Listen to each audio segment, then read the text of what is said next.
waxaa sii xogeysanaya dagaalo culus oo saaka oo berigii ka qarxay magaalada Laascaanood ee gobolka Sool kuwaasi oo u dhexeeya ciidamada Somaliland iyo dadka deegaanka. Dagaalkan oo hub kala duwan la isku adeegsanaya ayaa geystay khasaare fara badan oo isugu jira dhimasho iyo dhaawacyo soo kala gaaray labada dhinac.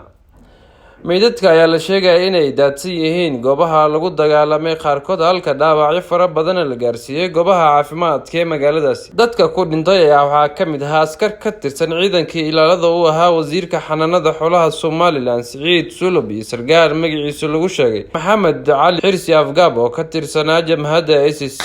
sidoo kale wiil dhalinyaro ah oo lagu magacaabo jiray Cali Cabdirashiid ayaa sida la xaqiijiyay ku geeriyooday dagaalka. taliya Afgaab iyo Cali waxay ka mid ahaayeen dadka hormuudka u ahaa halganka reer Laascaanood oo ay kaga soo horjeedaan Somaliland. Garaad Jaamac Garaad Cali oo ka tirsanaa waxgaradkii ku shirayay magaalada Laascaanood ayaa u baaqay shacabka reer Laascaanood inay iska celiyaan ciidamada Somaliland dagaalkana galaan.